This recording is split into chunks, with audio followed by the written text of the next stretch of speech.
Well, we're back. I really wanted to take the time, and in a way, test what we're putting together. And given the scenario of the markets, their lofty heights and things of that nature, I thought that hedging was a great way to do it. We're going to go over 3 different ways to hedge. Uh, some are pretty easy, some are a little more complicated than others. You don't always have to hedge your entire portfolio, but that's how we're going to design it. We're assuming that somebody has $100,000 in the market, pretty much S&P related, so we can use the S&P 500 ETFs and futures contracts. So without further ado, how do you hedge with put options? Put options, gee, what are they? Well, they give you the right to sell something at a given price at a given point in the future. In this case, we're dealing with SPDR, SPY, the S&P 500 ETF. It's got a price. It's got put options. So what are we looking at? Again, assume we got 100 grand in there. Okay. The SPY, let me see, closed at 443.28 on Friday. And it's a 443 put options for September. Closed at $8.13 with a delta of minus 0.45. Delta means exactly what the Greeks said, and you've seen it in math all over the world. Change. So every dollar the SPY falls reflects a $45 price increase in the put. Now remember, when you do those puts, they're over for 100 shares, not just one. So you got a calculation to make. You got the portfolio, 100 grand, and you divide it by price of the SPY, 443, times the delta, 0.45, times 100. That results in 5 contracts. That means if you want to hedge your portfolio, you got to buy 5 put contracts. Not too complicated, pretty easy to deal with. But that's going to cost you. At the closing price of $8.13, 5 contracts, remember it's 100 shares per contract, it's $4,065 plus commissions, but they're negligible. If the price of the portfolio goes down, the price of your puts go up, essentially offsetting the loss. And when you take a look at that, let's assume nothing happens. You've essentially paid 4% for the next 3 months to essentially insure your portfolio. That's not a bad deal. And the most you can lose is what you paid for the put. Think about it. Pretty simple way to do it. But there's others. You can hedge just by buying an inverse ETF. In this case, yep, you got the SPY out there. You think the S&P 500 is going up. But if you think it's going down, you got the SH. It's a 1-to-1 inverse ETF.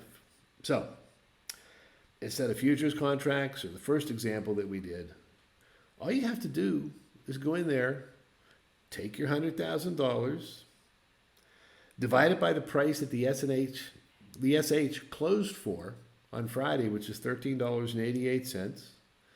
You want to hedge 100% of your portfolio? Go out there and buy 7,204 shares. Might sound like a lot, but if the S&P goes down, it's going to go up. Those are the first 2. Brought to you by ETFs. You know, that thing that people think you go and buy the SPDR or you buy the QQQ. There's thousands of them out there.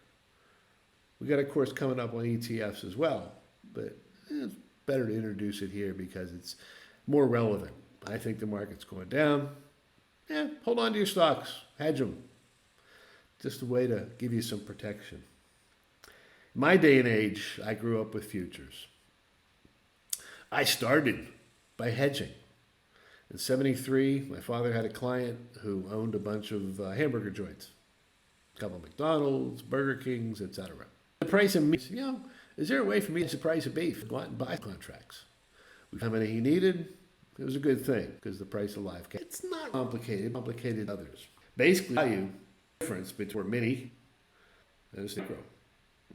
Start with that band and by the multiplier of the futures S&P price. Well, S&P is 50. The closing price of the S&P September 2023, $8.00. Multiply those two, you come up with 250 cents to have to hedge. The calculation comes out, what was it, 0.44, 0.45 or whatever. I don't know about you, but I've never entered a commodity futures contract for a fractional interest. But don't worry, the CME has you covered. We're just dealing with the ES, the mini. Let's deal with the micro. Damn, these guys are sharp.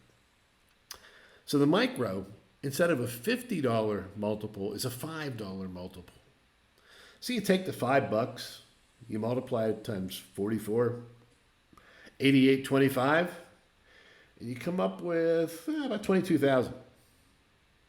Then you divide the $100,000 by that, and you come up with a little more, 4.456 contracts. Once again, fractionals aren't in there, so you got a choice to make. You can sell, enter short 4 micro contracts. You cover roughly 85%, 90% of your portfolio. You can go gamble a little bit and, sell 5. Either way, there's a mechanism using futures for you to hedge your portfolio. Now, it's pretty good, but those clearinghouses, they want to be protected.